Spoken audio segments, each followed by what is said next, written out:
बात मेरा बात पे सभाओं में फूल की मालाओं की जगह प्याज की मालाएं पहनाई जा रही थी, जिसके बाद दिल्ली बीजेपी दो गुटों में बंट जाती है। एक तरफ मदन लाल खुराना का गुट, दूसरी तरफ साहिब सिंह वर्मा का गुट। वो आलू और प्याज की ढेरी पर चढ़कर सत्ता के सिंहासन तक पहुंचना चाहते हैं। 1994 में दिल्ली में सिख दंगे हुए थे, तो उस वक्त के राष्ट्रपति ज्ञानी जैल सिंह के कुछ रिलेटिव्स कुछ पड़पड़गंज के इलाके में फंसे हुए थे। लाल कृष्ण आडवाणी राष्ट्रीय अध्यक्ष के साथ साथ अपने लोकसभा के सीट से भी इस्तीफा दे देते हैं। नमस्कार। 35 वर्षों के तमाम संघर्षों एवं मांगों के बाद जब दिल्ली में 1991 में 69 कॉन्स्टिट्यूशनल अमेंडमेंट के द्वारा दिल्ली में फिर से विधानसभा को पुनर्स्थापित किया गया और 1993 में जब फिर से दिल्ली विधानसभा का चुनाव आयोजित किया गया, तो उस चुनाव में बीजेपी को प्रचंड बहुमत मिला और बीजेपी 70 विधानसभा सीटों वाली उस विधानसभा में 49 सीटें जीतकर दिल्ली में सरकार बनाई। और बीजेपी ने मुख्यमंत्री के तौर पे अपने एक जमीनी कार्यकर्ता, जो पहले पड़पड़गंज के इलाके से पार्षद थे, बाद में विधायक बने, अपने कार्यकर्ताओं के बीच में दिल्ली के शेर के नाम से प्रसिद्ध मदन लाल खुराना मुख्यमंत्री बने। मदन लाल खुराना का रसूख का अंदाजा इस बात से लगा सकते हैं, जब 1994 में दिल्ली में सिख दंगे हुए थे, तो उस वक्त के राष्ट्रपति ज्ञानी जैल सिंह के कुछ रिलेटिव्स कुछ पड़पड़गंज के इलाके में फंसे हुए थे। जब ज्ञानी जैल सिंह ने किसी सांसद या किसी अन्य दिल्ली के बड़े नेता को फोन ना करके मदन लाल खुराना को फोन किया और उनसे अनुरोध किया कि उनके रिलेटिव्स को सकुशल उस दंगों से बाहर निकालें, और मदन लाल खुराना ने उनके अनुरोध को कुशलतापूर्वक पूरा भी किया। दिल्ली के जो पुराने लोग हैं, अगर उनसे आप दिल्ली के सर्वश्रेष्ठ मुख्यमंत्रियों की लिस्ट में नाम पूछेंगे, तो उसमें मदन लाल खुराना का नाम जरूर लेते हैं। मदन लाल खुराना दिल्ली का मुख्यमंत्री बनने के बाद एक से एक बड़े निर्णय लेते गए। पहले दिल्ली मेट्रो का डीपीआर कराया, उसके अलावा दिल्ली में पानी के लिए पाइपलाइन बिछवाना, नहरें खुदवाना और बहुत सारे इंफ्रास्ट्रक्चर के काम जोर शोर से किया, और उनके लोकप्रियता का ग्राफ समय के साथ और बढ़ता गया। लेकिन 1996 में जैन हवाला कांड में कुछ बड़े बीजेपी नेताओं के साथ साथ देश के कुल 55 नेताओं का नाम आने के बाद, जिसमें बीजेपी के राष्ट्रीय अध्यक्ष लाल कृष्ण आडवाणी, जयंत सिन्हा और खुद दिल्ली के मुख्यमंत्री मदन लाल खुराना का नाम आने से पूरे देश में हड़कंप मच जाती है, जिससे बीजेपी जो राम रथ पे सवार थी, कांग्रेस को भ्रष्टाचार के मुद्दे पे घेर रही थी, बोफोर्स और अन्य कई सारे भ्रष्टाचार के मुद्दों को उजागर कर रही थी, और इस जैन हवाला कांड के बाद बीजेपी भी बैकफुट पे आ जाती है।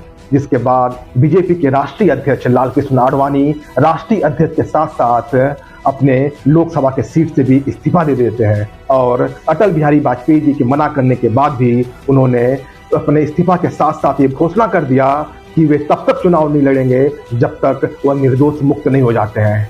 जिसके बाद बीजेपी के अन्य नेताओं जैसे जयंत सिन्हा, जो उस समय बिहार विधानसभा के प्रतिपक्ष के नेता थे, उन पर भी दबाव बना, उन्होंने भी इस्तीफा दिया।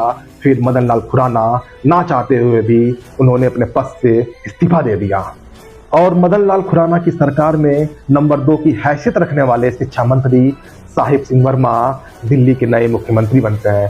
सब कुछ अच्छा चलता है, लेकिन एक साल बाद हाई कोर्ट से जैन हवाला कांड के मामले में निर्णय आता है, और लाल कृष्ण आडवाणी के साथ साथ मदन लाल खुराना भी बाइज्जत निर्दोष साबित होते हैं। जिसके बाद मदन लाल खुराना फिर से हाईकमान से कहते हैं कि उन्हें फिर से दिल्ली का मुख्यमंत्री बनाया जाए।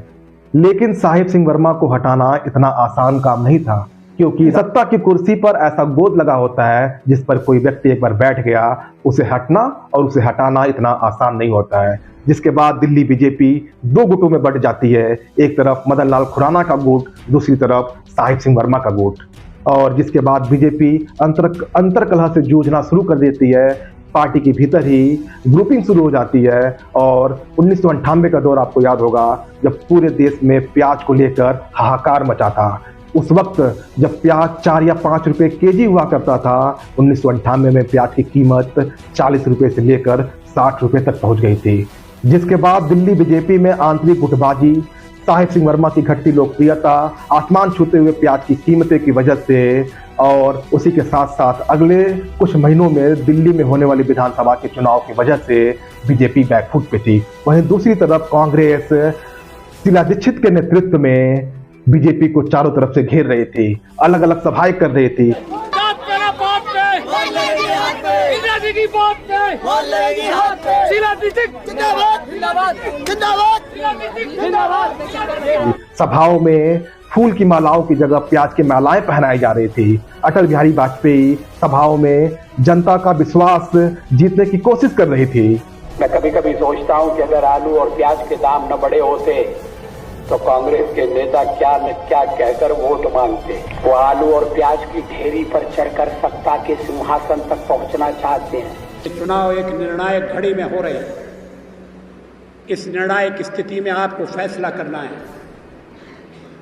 छोटे छोटे सवाल आपके मन को आंदोलित कर रहे हैं, ये स्वाभाविक है, लेकिन छोटे सवालों के साथ बड़े सवालों को जोड़कर और सारी परिस्थिति को उसकी समग्रता में देखते हुए आपको फैसला करना है। प्याज की बढ़ती कीमतों पे गाने बन रहे थे, लेकिन बीजेपी के तमाम कोशिशों के बाद भी दिल्ली की फिजा बदल चुकी थी। दिल्ली की हवा कांग्रेस की तरफ मुख मोड़ रही थी। तो ऐसे में बीजेपी डैमेज कंट्रोल करने के लिए साहेब सिंह वर्मा से इस्तीफा ले लेती है और कांग्रेस की लोकप्रिय महिला चेहरा शीला दीक्षित को काउंटर करने के लिए बीजेपी ने भी अपने एक लोकप्रिय तेज तर्रार महिला नेता सुषमा स्वराज को मुख्यमंत्री बनाती है। लेकिन तब तक दिल्ली में यमुना का पानी काफी ऊपर चला गया था और सुषमा स्वराज के 50 दिन का मुख्यमंत्री बनने के बाद भी डैमेज कंट्रोल नहीं होता है और बीजेपी को हार झेलनी पड़ती है, जिसके बाद बीजेपी को दिल्ली में 27 वर्षों का वनवास झेलना पड़ता है। और 27 वर्षों के बाद 2025 में बीजेपी को एक बार फिर से 1993 की तरह ही एक प्रचंड बहुमत के साथ सत्ता में आने का मौका मिलता है। जिस तरह 1993 में 49 सीटों के साथ बहुमत मिला था, 2025 में भी बीजेपी को 48 सीटों के साथ प्रचंड बहुमत मिला है। ऐसे में 26 साल बाद बीजेपी सरकार बनाने की ओर अभी तक तो नंबर यही बता रहा है। बीजेपी का 26 साल का सत्ता का वनवास खत्म होने जा रहा है। अब बीजेपी इस बार मुख्यमंत्री का चयन करने में फूक फूक के आगे कदम बढ़ा रही है। हालांकि कई सारे नाम जिसमें परवेश सिंह वर्मा, मोहन सिंह बिष्ट, रेखा गुप्ता, मनोज तिवारी जैसे कई सारे नाम आगे आ रहे हैं, लेकिन मुझे जो लगता है इस बार बीजेपी पंजाब के चुनाव में का ध्यान रखते हुए इस बार किसी सिख चेहरे को आगे कर सकती है या फिर किसी महिला सिख चेहरे को अपना मुख्यमंत्री बना सकती है। ऐसे में आपको क्या लगता है कि दिल्ली का मुख्यमंत्री कौन बन सकता है? अपनी राय कमेंट बॉक्स में जरूर दें।